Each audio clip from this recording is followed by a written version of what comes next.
কথা হয়েছিল ওখানে আমরা কিন্তু একটা ওই ই করে দেওয়ার তদন্ত কেন্দ্র আমরা করার প্রস্তাব দেওয়া হয়েছে, হয়তো এটা করে দেওয়া হবে। প্লাস ওখানে যে আমাদের পুলিশ আছে, যে নৌ পুলিশ আছে, তাদের স্পিড বোটটাও খারাপ ছিল।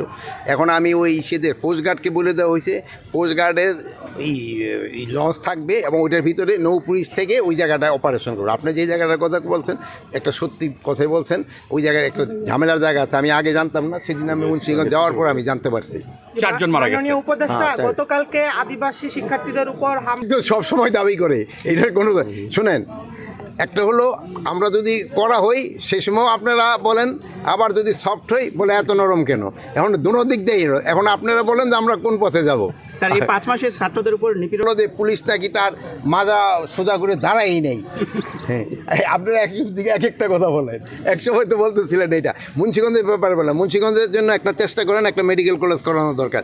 এখানে জরুরি ভিত্তিতে একটা আমাদের এখানে কোনো মেডিকেল নাই, আমাদের মেডিকেল কলেজ দরকার। এখানে রাস্তাঘাটের আরও উন্নতি হওয়া দরকার।